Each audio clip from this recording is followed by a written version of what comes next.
महाराष्ट्रात सुरू असलेल्या मनोज जरांगे पाटील यांच्या आंदोलनानंतर आता मुख्यमंत्री एकनाथ शिंदे सरकारने नवी जी.आर. काढला. सगळे सोयरे असलेल्यांना कुणबी प्रमाणपत्र द्या अशी मनोज जरांगे पाटील यांची मागणी होती. ती मान्य करण्यात आली आहे. मराठा बांधवांना कुणबी जात प्रमाणपत्र मिळण्याचा मार्ग मोकळा झाल्यामुळे समस्त मराठा बांधवांनी मिरजमध्ये जल्लोष केला. फटाक्यांची आतिषबाजी करून एकमेकांना पेढे वाटप करण्यात आलं. या जल्लोषामध्ये पालकमंत्री सुरेश भाऊ खाडे सहभागी झाले होते. मिरजमधील महाराणा प्रताप चौकामध्ये समस्त मराठा बांधवांनी जल्लोष केला. आरक्षण मिळाल्याबाबत जोरदार घोषणाबाजी करण्यात आली. जरांगे पाटील यांच्या फोटोवर पुष्पवृष्टी करण्यात आली. एकमेकांना पेढे चारून आनंद व्यक्त करण्यात आला. यावेळी पालकमंत्री डॉक्टर सुरेश भाऊ खाडे, मोहन वानखडे सर, विलास देसाई, नेताजी सूर्यवंशी, सचिन जाधव, पप्पू शिंदे, अशोक शिंदे, तानाजी भोसले, अक्षय मिसाळ, विजय धुमाळ, किरण बजुगडे, गणेश देवकर, महादेव नलवडे, रविराज शिंदे, गणेश जाधव, करण जामदार, संजय मेहते, प्रशांत चव्हाण, धनंजय बिसे, धनंजय हलकर यांच्यासहित मोठ्या संख्येने मराठा बांधव आनंद उत्सवात सहभागी झाले होते. आज बऱ्याच वर्षापासून माझ्या मराठा बांधव सगळ्या मराठा नागरिकांची एक मागणी होती की आम्हाला आरक्षण मिळालं पाहिजे. आणि मराठा आरक्षणासाठी जे वर्षानुवर्षी पेंडिंग राहिलेला विषय हा काही महिन्याच्या अगोदर जंगरे पाटील साहेबांनी हे आंदोलन छेडलं गेलं. ॲक्च्युली बेसिकली त्याच्या अगोदरही त्यांनी आंदोलन बरीच केली होती, पण त्याला तीव्रता मिळाली आणि शासनाच्या विचाराधीन असून देखील ह्याला थोडासा विलंब लागला असेल. पण काल रात्री हा निर्णय झाला आणि सगळ्या मराठा आरक्षणाबद्दल सगळ्या मराठा बांधवांना, सगळ्या जनतेला एक आधार मिळालेला आहे. त्याचा जी.आर.ही माझ्या हातात आहे. काल रात्री तो जी.आर. पण काढला गेला. तर त्या पद्धतीनं निश्चितच आम्ही पहिल्यांदाही मांडलं होतं की बाकी समाज गरीब आहे, पण मराठा गरीब असं श्रीमंत असं कोण म्हटलं? कारण त्याच्यामध्ये पण हातावर पोट चालणारी लोक खूप असतात त्यामध्ये. तर त्यांनाही आरक्षण मिळावं ह्या दृष्टिकोनातून जेवढी आंदोलनं जिल्ह्यामध्ये झाली त्या आंदोलनामध्ये भारतीय जनता पार्टी पुऱ्या ताकदीनं मराठा आम्ही मी मंत्री असून देखील मी त्या आंदोलनामध्ये उतरलो. म्हणजे हे मिळायला पाहिजे ही सगळ्यांची भावना होती. आज मी महाराष्ट्र शासनाचं मुख्यमंत्री शिंदेसाहेबांचं असेल, देवेंद्र फडणवीस साहेबांचं असेल, अजितदादांचं असेल आणि सर्व मंत्रिमंडळांचं मी अभिनंदन करेन. त्यांना मी त्यांचा आभार मानेन की तुम्ही हा निर्णय तातडीने घेतला. त्याबद्दल त्यांचंही आभार मानून आज ज्यांनी आंदोलनामध्ये भाग घेतला, ज्यांनी ही कष्ट काढली त्यांचंही अभिनंदन करतो. त्यांनाही मी शुभेच्छा देतो. आणि जरांगे साहेबांचंही सगळ्यांच्या वतीनं, माझ्या जिल्ह्याच्या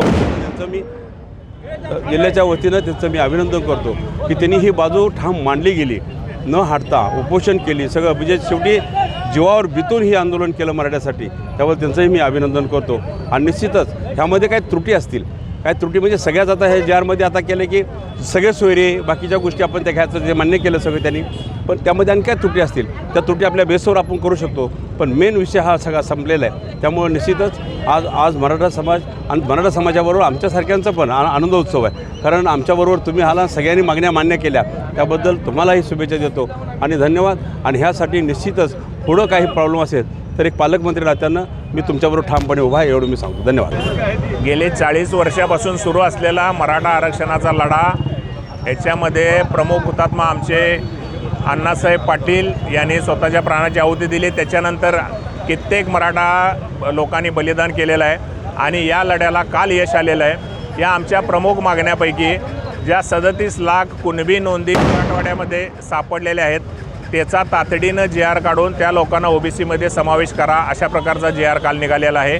आणि त्याच्यासोबत एक महत्त्वाची मागणी होती की त्यांचे जे सगळे सोयरे हा शब्द त्याच्यामध्ये घालायचा होता, तर तो सगळे सोयरे शब्दसुद्धा घालून तो जी.आर. निघालेला आहे. म्हणजे ते 37 लाख आणि त्यांचे सगळे सोयरे म्हणजे चुलते, वडील, आजोबा अशी वंशावळ दाखवली तर ते मोठ्या प्रमाणात ती संख्या ओबीसीमध्ये जाऊ शकते.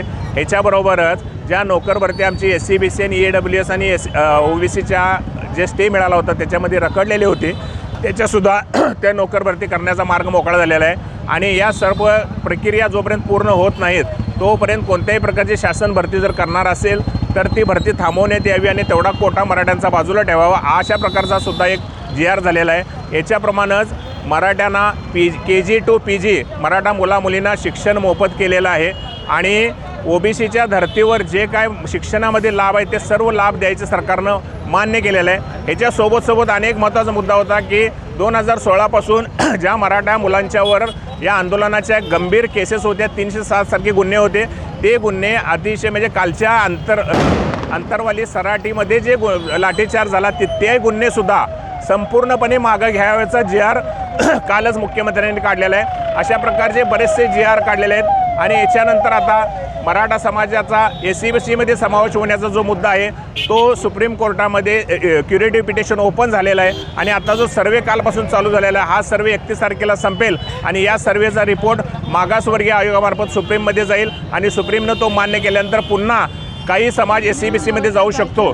अशा रीतीनं EWS, SCBC आणि OBC असं तिन्ही प्रकारचं आरक्षण मराठा समाजाला मिळणार आहे. याबद्दल मी या शासनाचं आणि ज्या छत्रपती शिवरायांच्या पायाला हात लावून मुख्यमंत्र्यांनी शपथ घेतली त्यांचंही अभिनंदन करतो आणि हा विजय मनोजदादा जरांगे, छत्रपती शिवाजी महाराज, डॉक्टर बाबासाहेब आंबेडकर, शाहू महाराज, फुले या सर्व महामानवांना मी अर्पण करतो आणि सर्व मराठा समाजाचा हा विजय आहे असं मी मानतो. धन्यवाद. जय हिंद, जय महाराष्ट्र.